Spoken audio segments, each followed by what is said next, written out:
The beginning of the world, part 1. Everyone had expected the last world war to wipe out all of humanity, even if only after some time.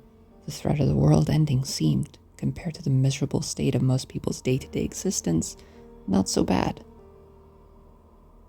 Most people were less afraid of dying than they were of suffering for years or even decades. No hope of things ever getting better. Even before the war started, people were just fed up with what life had become.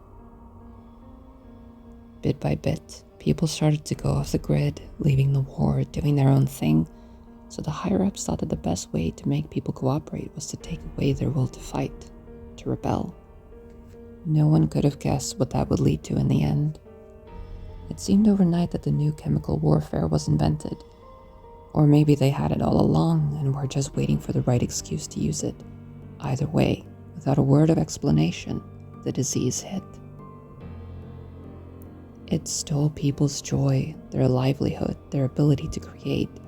It heightened their sadness but took away their anger, their energy to fight, but not their resolve, not their resilience.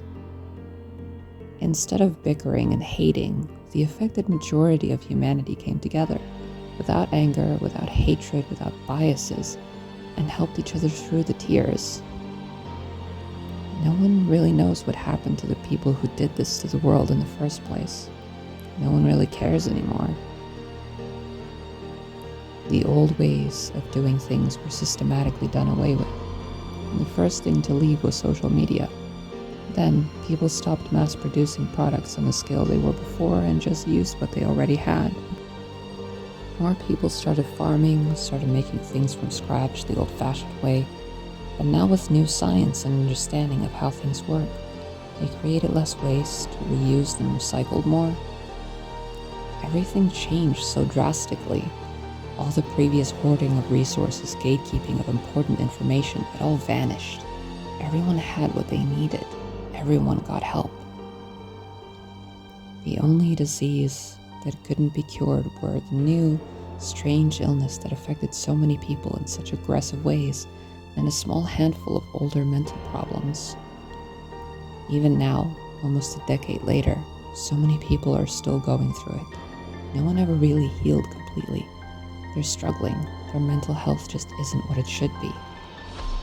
But they've found their own unique, offhand ways of coping with it. People rarely drink. No one really does drugs anymore. They have other ways of dealing with the effects of the chemical warfare. Most people find comfort in healthier ways. Art is invaluable in this new, thriving economy. Fewer people than ever before are able to create, and the ones who can are hailed with godlike status.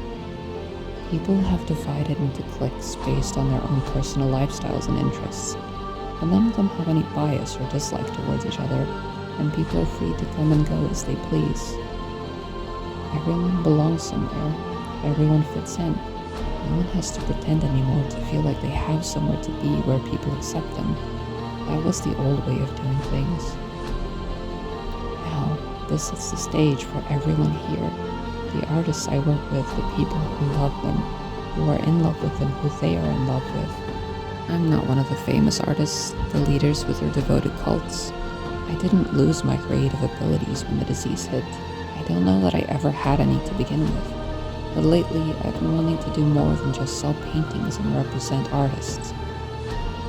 Not that I want to be the one making the art, rather that I want to write. But I don't want to write about the artists themselves. Everyone else writes about how amazing these artists are. I want to do something different. I want to write about the people surrounding the artists, their admirers, and how their unwavering support and adoration gives them what they need in order to continue to create.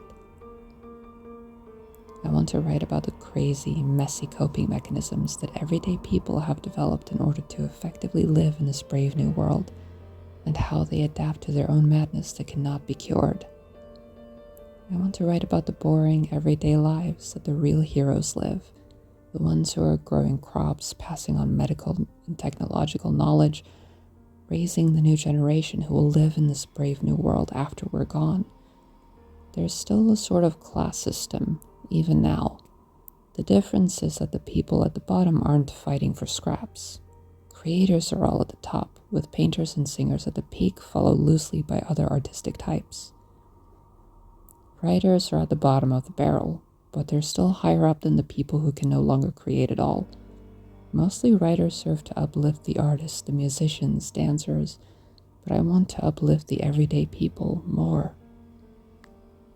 I'll tell all of their stories as a labor of love, with adoration and with care and in excruciating detail. There is so much to say here, and I don't know that anyone else is going to say anything. The stage is set, the characters are all here, and they all have fascinating and dramatic stories to tell. Don't go anywhere, folks. These are going to be some wild ones. Thank you for listening and watching. Stay tuned for more.